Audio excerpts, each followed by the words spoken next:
उन्हीं अंग्रेजों ने क्या हमें नाम इंडियन दे दिया। हमने कहा यस वी आर इंडियंस, लेकिन उन्हीं अंग्रेजों ने क्या कहा, ये आर्य तो बाहर से आए। इंडियंस का मतलब ऑक्सफोर्ड की डिक्शनरी में है those who are outdated, old fashion, अवैध संतानें, मतलब नाजायज, नाजायज औलादें। क्यों नाजायज? क्योंकि क्रिश्चियन लॉ के अनुसार जो शादी चर्च में नहीं हुई है वो मान्य नहीं है।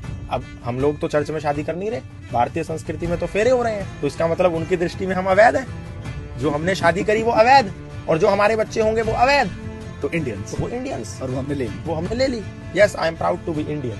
अब आप देखो अमेरिका का कोई अंग्रेजी में, जर्मन में, रशियन में कोई और ट्रांसलेशन है?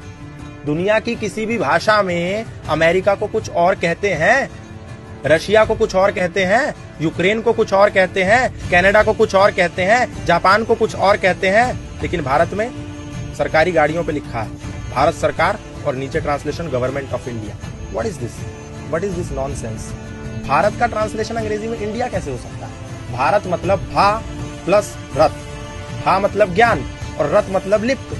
जो ज्ञान में लिप्त वो भारत है, जो लोग ज्ञान में लिप्त उनको भारतीय कहते हैं। आर्यवर्त, आर्य मतलब क्या? श्रेष्ठ।